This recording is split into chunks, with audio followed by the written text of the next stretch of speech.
Welcome to Zwida Media. If you're new to this channel, please subscribe. Don't forget to like, comment and share. Here's a new video for today. Enjoy. Alokhu engene njalo amazwe endodoze esikhuleni zokuxhumana ebheke kwisilomo sokhoze FM uzimephe zimdola biyele emva kokugqemeka udume lwengozi. Nginibingelele ngiphinde ngilamukele ezindabeni zezwedemiti igama lami ngusibonga konke wakandwande Mothanda ungangibiza intatheli eka YouTube. Kubikwa ukuthi alokhu engene njalo amazwe endodoze esikhuleni zokuxhumana ebheke kuzimdola biyele uyintandokazi yomsakazo ukhoze FM emva kokushiya emhlabeni oyiwelelakho Sipho Victor Biyele minyaka engu-41. Ukudlula kukaSipho Biyele emhlabeni akwaziwa ukuthi ngabe kube yini imbangela.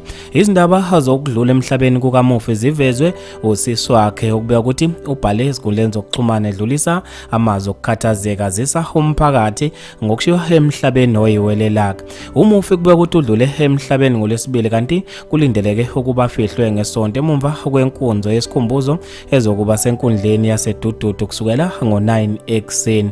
Abantu esikhuleni zokuxhumana balokhu bewafake njalo amazwe endodozo bewabhekise kuzimdola Biyele. Sipho Dongcaba uthe phephisa Mabiyele iwele lentombazane kubeka ukuthi liyenda elowesilisa kuthiwa liyokwelusa okusalayo awashoni amawele.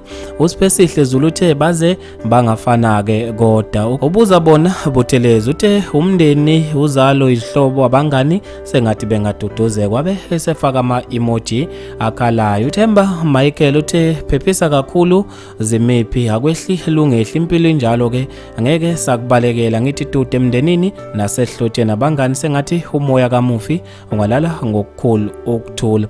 Ulungile Khumalo uthe Mabiyela inkosi iyazi sisi angikwazi eduze kodwa ke ngihlezi ngizwa ngawe sengathi ke uNkulunkulu engaba nani enibophe aphinda nipholise amanxeba kulesikhathi esibe kangaka. Usamkeqwaba uthe phephisani emndeni wakaBiyela sengazi uthi ke uNkulunkulu angaba nani wabe esefaka ama-emoji akhalayo.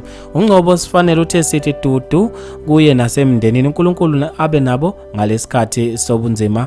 Untombi Mdlulu uthe sengazi uthi ke bengaduduzeka amazwe enduduzo emndenini wakwaBiyele. Bafethi maningi kakhulu ama-comment ngizofisa nami ukuzwa ukuphalwa kwakho khona lapha kwi-comment section ngalolu daba. Mina nje intathela YouTube sengiyayideda indawo ngithi awungibambe evidweni elandelayo.